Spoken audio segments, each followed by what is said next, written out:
করে আপনি মানুষের মাধ্যমে প্রচারে নামবেন?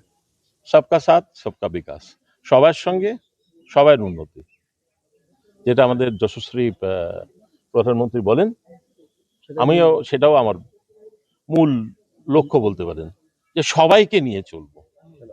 আর এই যে একটা অদ্ভুত ধারণা আছে না, যে আমরা নাকি একটা পার্টিকুলার কমিউনিটি বিরোধী, আমি তো মনে করি আমরা কোনো কমিউনিটি বিরোধী নয়,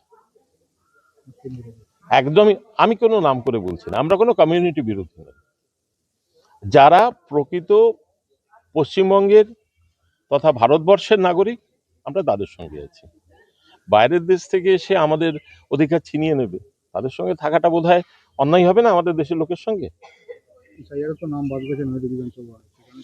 যদি প্রকৃত নিয়ম অনুযায়ী বাদ গিয়ে থাকে, তাহলে তাহলে ঠিকই হয়েছে। যদি সত্যি এখানকার ভোটার না হয়, যে কোনো ভাবে যদি তাদের নাম ভোটার লিস্টে চলে আসে, তাহলে তো সেটা আমার আপনার অধিকার কেড়ে নেয়, সেটাকে আমরা প্রশ্রয় দেবো কেন?